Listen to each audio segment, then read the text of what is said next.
On va en parler dans 2 secondes, mais ce matin, dans le journal de 6h30, j'ai entendu cette affaire absolument extraordinaire. Et Charles L'Huillier d'Europe 1 est en direct avec nous de Toulouse. Antoine, 21 ans, avait un avenir brillant dans le golf. Il a été passé à tabac à Toulouse par un adolescent le 6 mai 2025. Son agresseur mineur n'a écopé que d'un stage de citoyenneté, ce qui est absolument invraisemblable. Alors je vous propose d'écouter Antoine, qui était interrogé par Charles L'Huillier. Antoine, il est triple champion de France, c'est un golfeur de 21 ans, il avait une brillante carrière devant lui, il ne peut plus participer aux compétitions, car évidemment il a aujourd'hui trop mal au dos. Et écoutez ce que disait Antoine au micro de Charles L'Huillier. Je leur demande de l'aide, en fait, un des jeunes de cité me met une balayette et direct me rue de coups au sol sans aucune raison. Je me suis vu mourir. J'ai fait un traumatisme crânien, de gros hématomes au niveau du dos. Pour moi, honnêtement, il voulait me tuer. Quand on met des coups derrière la tête, on sait ce qu'on fait. Ça me rend hors de moi qu'une personne puisse s'en tirer aussi facilement. C'est le moins qu'on puisse dire, stage de citoyenneté. Et écoutez son avocate qui était à ses côtés. On se retrouve à une impasse avec quelqu'un dont la carrière professionnelle est amputée, avec un jeune mineur qui se retrouve avec un simple stage de citoyenneté, même pas conditionné à une peine d'emprisonnement, même pas avec une obligation de réparation vis-à-vis d'Antoine. Je pense qu'il y a une vraie réflexion à mener sur cette justice à l'encontre des mineurs. Charles L'Huillier qui est avec nous. Bonjour Charles, c'est vous ce matin, je le disais, vous m'avez appris cette information que je trouve absolument sidérante et qui doit sidérer évidemment tout le monde, d'autant qu'à l'audience, les parents de l'agresseur, mais également l'agresseur, très jeune, ne se sont jamais excusés. Non, effectivement, et Antoine, que vous avez entendu dans ce sujet, parce que ça provoque en lui beaucoup trop d'émotions, n'a pas voulu se rendre au procès. Mais effectivement, il y avait sa famille et les proches du jeune mineur mis en cause n'ont même pas daigné s'excuser, n'ont même pas daigné avoir un mot de compassion pour Antoine, alors que sa vie à 21 ans, sa vie sportive en tout cas, est malheureusement peut-être derrière lui désormais. Merci Charles L'Huillier, je voulais vraiment, il n'y a pas grand-chose à dire, hélas, il n'y a pas grand-chose à commenter, c'est la France d'aujourd'hui, c'est la justice d'aujourd'hui, j'espère qu'elle n'est pas dans tous les tribunaux comme cela. Mais la dernière chose, Charles, est-ce que le parquet a fait appel? Est-ce qu'il y aura, est-ce qu'il y a une suite possible quand même? Est-ce qu'il y a un deuxième jugement possible?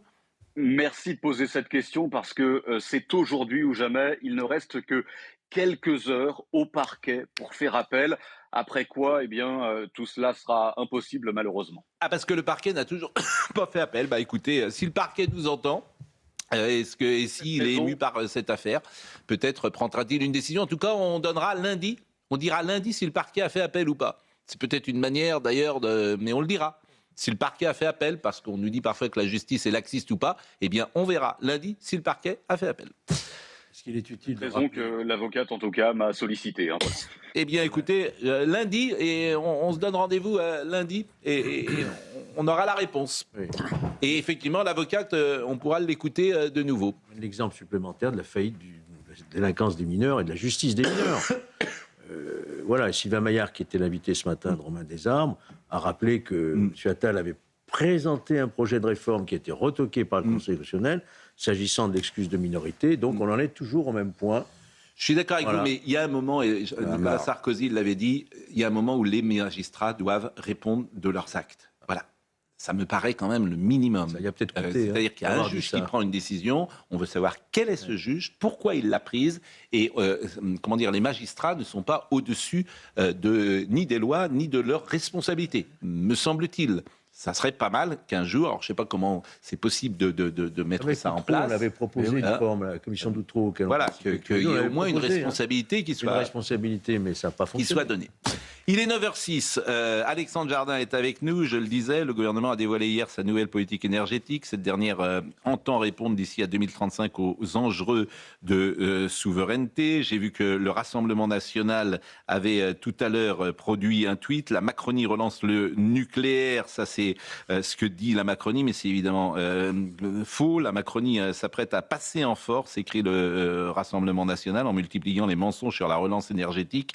Sous l'impulsion de Bruxelles, la PPE3 accélère l'éolien et le solaire importés au lieu de valoriser les atouts de notre génie national. Ce choix idéologique affaiblit notre souveraineté, pénalise notre compétitivité et frappe le pouvoir d'achat des Français. Ne laissons pas la Macronie imposer ce nouveau passage en force, écrit le Rassemblement national. Il y a également Bruno Retailleau qui est sur cette ligne, et puis des grands experts, je l'ai dit tout à l'heure. Alors on va écouter M. Lecornu hier, et ce qui est sidérant avec la Macronie, parce que M. Lecornu, il était plutôt sympathique et affable. Bon, vous lui mettez le rôle de Premier ministre, et il devient un autre homme. C'est-à-dire qu'il y a une forme de condescendance, une forme d'arrogance, de suffisance hier, et tous ceux qui ne pensent pas comme lui, alors sont des imbéciles, sont des ânes, ils n'ont pas le droit de s'exprimer, ils sont grotesques, c'est ce qu'il dira, d'ailleurs vous allez l'entendre. Je pense qu'il a écouté notre émission, oui, manifestement. Moi, j'ai pris ça pour, j'ai pris ça pour les plateaux et les gens que nous avons reçus depuis toute cette semaine. Donc, pour lui, voilà, on n'a pas le droit en Macronie d'émettre un son discordant. C'est sidérant. Et on a vu d'ailleurs M. Nunez cette semaine, pareil, qui était un homme charmant, affable, répondre à un député du Rassemblement national. Il a parlé 75 secondes et il a dit 4 fois, je vais vous donner la leçon. Je vais vous donner une leçon de vie, monsieur. 4 fois. Et ils sont tous comme ça, à l'image du chef. Alors, un peu de modestie. La France est un champ de ruines. Un peu de modestie. Un peu de modestie. Au moins. Alors, écoutez, monsieur Lecornu. Avec humilité, je vous propose de rentrer dans le débat sur justement quelle est notre stratégie énergétique pour les années qui vont venir. Plus un sujet est passionnel, plus en général il est approximativement traité. C'est bien notre problème. Il y a beaucoup trop de conflictualité sur ces sujets. Je suis un peu surpris de voir dans la presse que tel ou tel type d'énergie coûterait de l'argent. Elles coûtent toutes de l'argent et c'est par nature même le principe même d'un investissement. Je vois quelques tweets qui sont arrivés ici ou là plus politiques, en plus avec des gens qui ne comprennent même pas comment c'est financé. C'était tellement facile d'opposer les ENR au nucléaire, comme on est en train de faire autre chose qui est un peu plus compliqué et sur du temps beaucoup plus long, évidemment c'est plus compliqué à attraper politiquement, donc on va forcément entendre tout et n'importe quoi. Je crois que ça a déjà bien commencé depuis le début de la semaine sur ce sujet. Je vais pas être très politiquement correct, mais il faut qu'on assume la technicité et le sérieux qu'il faut avoir sur ces débats. Ils sont beaucoup trop graves. Celles et ceux qui aujourd'hui disent à peu près n'importe quoi sur les questions énergétiques sont en général ceux d'ailleurs qui disaient à peu près n'importe quoi pendant la gestion du Covid. Des questions très techniques, quand elles sont politisées à l'extrême et vulgarisées à l'extrême, mènent en général au grotesque. Et on n'est pas loin du grotesque dans la plupart des commentaires tels qu'on les a vus cette semaine. Rationalité. Beaucoup de gens parleront des sujets.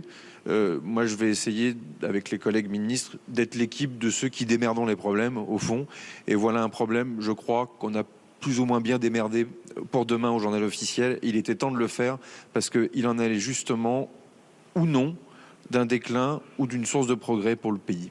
Et il a osé se comparer à Pierre Messmer, qui est un grand Français et compagnon de la Libération. Alors moi, je vais vous dire les choses comme je le pense. Je n'en peux plus de ces petits marquis. Je n'en peux plus de leur ton. Vraiment, je n'en peux plus je ne sais pas ce que vous en pensez, André Valigny, je n'en peux plus de leur ton. Maintenant, ça devient quasiment physique. Je ne peux plus les entendre. Mais je ne peux pas vous dire autre chose. Pour qui se prennent-ils ? Je veux dire, ce sont des gens qui sont payés par nos impôts, on pose des questions et on se fait insulter. Je n'en peux plus. Et je ne suis pas le seul. Hein. Ce qui est curieux, c'est qu'il a commencé son intervention en disant « avec humilité ». Il a dit « avec humilité ». Bon, en revanche, Lecornu, je trouve qu'il est plutôt différent des autres. Enfin, jusque-là, il était quand même assez profil bas, modeste. C'est ce que je vous dis, je suis d'accord avec vous. Besogneux. Oui. Il a travaillé sur le budget sans se mettre en avant. Il n'a pas fait de journaux de 20 heures. Il n'a pas fait de couverture de magazine. Il cultivait justement... Et là, qu'est-ce que vous en pensez ? Là, il est un peu énervé, oui. Il est un peu énervé et c'est vrai que sur cette PPE, écoutez, je vais vous dire franchement, je vous l'ai dit l'autre soir, Pascal, c'est un sujet très technique. J'ai du mal à entrer dedans. Et je suis tellement mal informé, d'après Alexandre Jardin, que tout à l'heure en arrivant, je lui ai dit, mais tout le monde est content. J'ai vu dans la presse que tout le monde était content. La filière nucléaire, la filière solaire, la filière éolienne.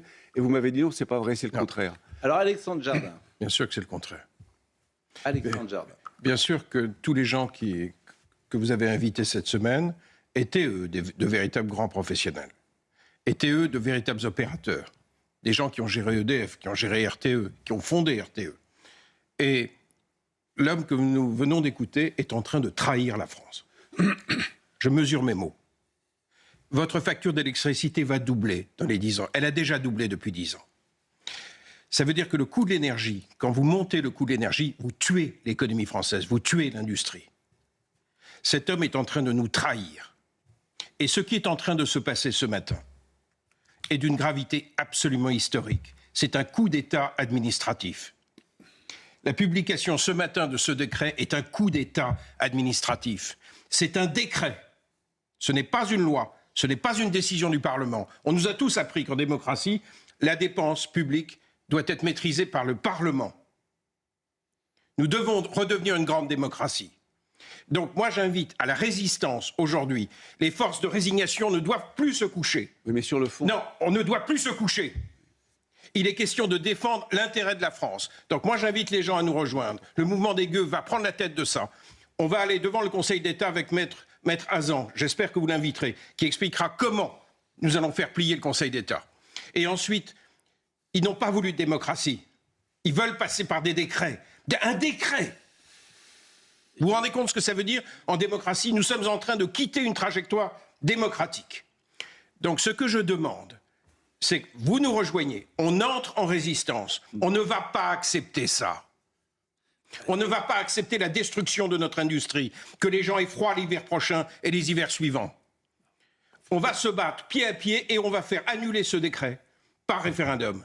Nous allons d'abord l'organiser, le mouvement des gueux va le faire avec ses propres outils. Puis nous porterons l'affaire, nous ferons rendre gorge à ces gens. La France n'est plus à vendre. Donc vous venez avec les gueux, on se bat.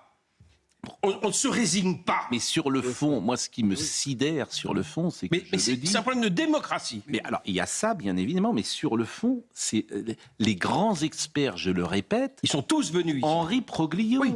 Jean-Bernard Lévy. Alors, nous avons un plan avec Proglio et Merlin et ces gens de baisse de 25% du prix. Bon, ces gens, on ne les écoute pas et on a un petit marquis qui nous explique qu'on est grotesque. Enfin, je vous assure, la France... Et qui passe par décret. Oui. Eugénie Bastier. Non, hier j'entendais l'ingénieur Jean-Marc Jancovici, qui était invité du service public de France Inter. Et alors lui, il est plutôt très pro-nucléaire et très dubitatif sur la capacité du solaire et de l'éolien à remplacer le nucléaire. Et il faisait remarquer au service public que pendant des années, le service public français avait sapé le nucléaire, était anti-nucléaire, le service public, pendant des années. Il le faisait remarquer à l'antenne, j'ai trouvé ça assez juste. Donc les gens qui nous donnent des leçons de neutralité, de déontologie, d'objectivité, de lutte contre le réchauffement climatique ont pendant des années, sur le service public, sapé l'énergie nucléaire sous des motifs fallacieux, c'est dangereux pour la santé, etc. Et donc il y a quand même une responsabilité collective d'un discours ambiant qui aujourd'hui oblige à la modestie, parce que c'est sachant, pendant des années, nous ont dit que le nucléaire, c'était pas bien. Je suis d'accord avec vous, mais il y a Bruno Retailleau est monté au créneau. J'ai dit, effectivement, Marine Le Pen est montée au créneau, mais il y a très peu d'hommes politiques qui montent au créneau sur ce sujet-là. Mais le citoyen est seul. Aujourd'hui, moi, c'est ça qui me frappe. Bruno Retailleau, il dit exactement ça. Non, mais Éric Revel. On a une vieille tradition quand même anti-nucléaire dans certains médias en France, c'est tout à fait juste, qui est héritée de l'époque, vous vous souvenez, où les Verts allemands, qui devaient travailler avec les gouvernements allemands, ont fait tout pour que le nucléaire soit montré du doigt. Aujourd'hui, le problème d'électricité est tel en Allemagne qu'ils construisent à tour de bras des usines, des centrales à gaz. Je ne sais pas si vous vous rendez compte. Mais attendez, là, le Cornu, il oublie juste une chose quand même. C'est que le président de la République s'est complètement planté au début de son premier quinquennat sur le nucléaire. Vous avez invité M. Lévy, qui est l'ancien patron d'EDF. Vous vous souvenez ce qu'il dit? D'ailleurs, il est débarqué sans doute aussi pour ça. Il dit, mais moi, on m'avait demandé de fermer 13 réacteurs. C'était la première copie du président de la République sur le nucléaire. Et à partir du discours de Belfort de février 2022, le président dit on va relancer le nucléaire. Alors c'est vrai que dans la PPE, vous avez 6 nouvelles petites centrales nucléaires et 8 en option. C'est juste. Mais on oublie le fiasco du départ. On oublie le fiasco du départ sur la question du nucléaire. Ça passe crème, si vous voulez. Alexandre Jardin. Je voudrais préciser, ce n'est pas vrai. Parce que à partir du moment où on n'arrête pas les éoliennes, ça veut dire qu'on fait passer en priorité. Ça veut dire qu'on considère que le nucléaire est une sorte de complément. Il n'a pas été construit pour ça. Ça veut dire qu'on en détruit la valeur. Et la destruction de biens publics, à un moment donné, ça se paiera devant les tribunaux. Parce qu'on n'a pas le droit. Une chose, vous avez eu un expert qui, moi, m'a interpellé. André Merlin. Alors, il y a eu André Merlin. André Merlin, j'ai trouvé remarquable. On pourrait aussi citer Loïc Lefebvre-Régent, qui avait mis en garde contre toute cette manipulation. Mais vous avez un des experts, je ne sais plus lequel, qui a expliqué sur votre plateau qu'au-delà du mix énergétique, il y avait une modulation dangereuse. Alors ça, c'est pas bien bouclé. Alors, on m'a dit pour les réseaux secondaires, mais il y a un vrai sujet de fiabilité, mais apparemment. Je suis d'accord, j'ai mis j'ai enlevé cet argument parce que j'ai échangé avec les services de Matignon qui m'avaient accusé d'expliquer la panique. Oui, un petit peu, oui, on peut le dire comme ça. Donc j'ai enlevé cet argument sur la modulation. En plus, je suis évidemment pas un technicien de savoir si la modulation, etc. Donc, parce qu'ils nous ont écoutés toute la semaine, manifestement, à tel point que tu as l'impression que monsieur Le Cornu parle de nous, parce franchement, on est les seuls. Hein. On est les seuls dans l'espace médiatique à avoir porté ce sujet. Non, le Figaro aussi. Le Figaro. Ça rappelle toujours le Figaro. Parce que... Non, mais alors vous avez raison, je parlais télé, radio, mais vous avez raison. Le Figaro est sur cette ligne. En tout cas, on a publié une tribune de Bernard Accoyer dans nos colonnes qui dit que. Donc il y a quand même quelques personnes, et moi je suis pas technicien de ça, mais la manière dont on est vraiment, dont ces gens nous parlent, c'est insupportable. Et je le dis d'autant plus avec le bilan qu'ils ont, quoi. Un peu de modestie. Non mais surtout, c'est ça qui est incroyable. Le rapport d'EDF est formel. Le rapport de RTE est formel. Mais bien sûr. C'est-à-dire, ce ne sont pas des plaisantins. C'est EDF et RTE. Mais alors pourquoi ? Parce que Bruxelles, point. C'est une directive. Oui, mais battons-nous. Alors, soit on gueule, soit on se structure et on se bat. Écoutez, moi, j'appelle les gens vraiment à nous rejoindre. Il faut qu'on se batte. Il faut que des mouvements citoyens comme les gueux prennent la tête de la résistance contre ça. Je pense que vous allez avoir du mal, et ils le savent d'ailleurs. Mais je m'en fous. Le 18 juin 40, ils ont fait ce qu'ils devaient faire. Oui. À un moment donné, c'est l'avenir de notre économie. L'énergie, c'est un sujet central.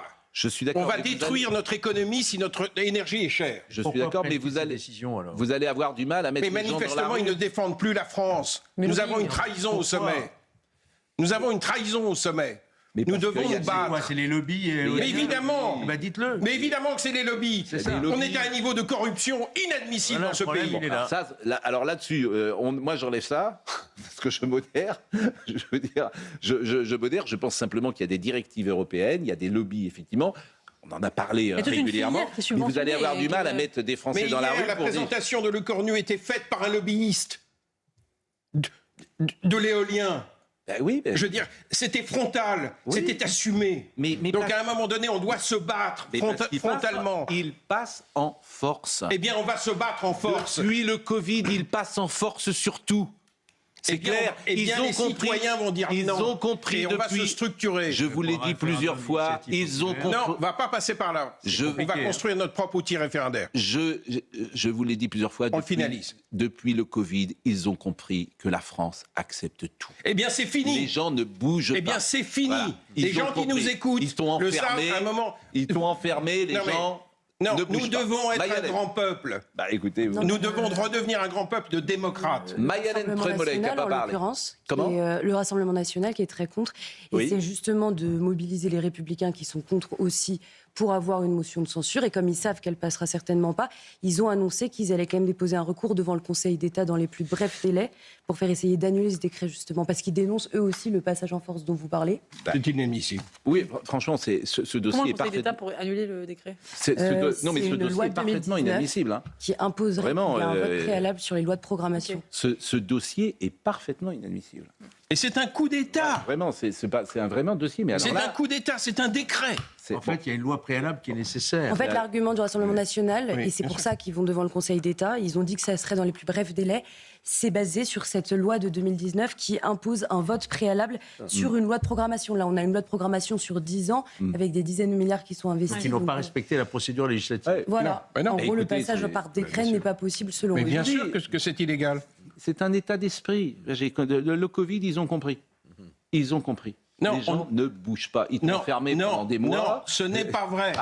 Non, maintenant, ça va s'arrêter. Non, mais Pascal, on ne peut pas dire ça. Il y a des élections. Les élections, c'est fait pour ça. On ne va pas... les élections, on verra en 2027. Qu'est-ce que vous voulez et puis les uns, les autres, ils veulent faire de M. Le Cornu, je crois, un candidat à la présidentielle. Oui, c'est ça. Non, pas celui qui attaque l'économie. Je crois que c'est ça. Paraît-il que... un de plus. Oui, ça fera un de plus. Bon. Vous êtes assez silencieux, André Vallini. Non, parce que je répète que je connais très mal ce dossier très compliqué. On le connaît tous très mal, mais on entend des experts. Et que j'ai entendu hier, que j'ai vu hier dans la presse et ce matin aussi, que toutes les filières semblaient satisfaites. La nucléaire, comme l'éolienne, comme la solaire. Ça, c'est vrai. Et c'est là qu'une nouvelle fois, il est malin. C'est-à-dire qu'ils font de la politique pure. Mais il n'y a pas de filière d'éolien. Attendez. On importe. Il est malin comme tout. Et c'est ça qui est le pire. Parce que ces gens ne pensent pas à la France, ils pensent à eux. Oui. Donc il ne veut absolument pas de vagues. Donc il a donné au nucléaire ce qu'il voulait. Donc le nucléaire ne dit trop rien. Ça c'est bien. Moi je suis pro-nucléaire. Donc ça, je suis d'accord avec vous, mais il donne à l'éolien et tout le monde, comme vous le dites très justement, est plutôt satisfait. Oui. Mais ça faire de la politique, c'est de la poloche qui fait. Mais non, c'est pas l'intérêt de la France. C'est pas vrai que l'EDF est d'accord. C'est le prolongement du en même temps, en fait. C'est exactement ça. En même temps du nucléaire et en même temps du mix énergétique. Voilà. Bon, il est 9h22, on marque une pause. On remercie Alexandre Jardin qui a poussé un coup de gueule. Ne galvaudons pas le mot résistance quand même. Il y a quelqu'un qui me dit... On va l'assumer frontalement. Oui, mais on va l'assumer frontalement. Bon, il y a quelqu'un qui me dit, il n'a pas tort, si on pouvait cesser de galvauder le mot résistance. On va l'utiliser. On n'est pas non plus en juin. Nous ne devons pas accepter des coups d'État administratifs. En tout cas, là, il y a quelque chose qui choque et on le dit. Et monsieur Le Cornu peut venir sur le plateau. Mais simplement, ils ont un tel mépris pour peut-être nous d'ailleurs, mais aussi pour les Français, qu'ils les prennent tellement pour des imbéciles. C'est-à-dire qu'ils savent. Et là, ça marche plus. Là, ça marche plus. Eux, ils savent. 9 ans, on voit le bilan. Donc, qu'est-ce qui a marché en 9 ans ? Là, 36% des Français n'arrivent pas à payer leur facture d'énergie. Qu'est-ce qui a réussi en 9 ans ? Qu'est-ce qui a réussi en 9 ans ? Sinon, le quoi qu'il en coûte, même Notre-Dame, c'est quoi qu'il en coûte. C'est-à-dire, ça, pour sortir l'échec, c'est facile d'ailleurs. C'est pas l'argent public. Non, mais vous voyez, qu'est-ce qu'a un peu de modestie, c'est tout ce que je demande. On a commencé par la sécurité, les comptes publics. Écoutez, vous avez vu dans l'état dans lequel est la France, un peu de modestie, c'est tout.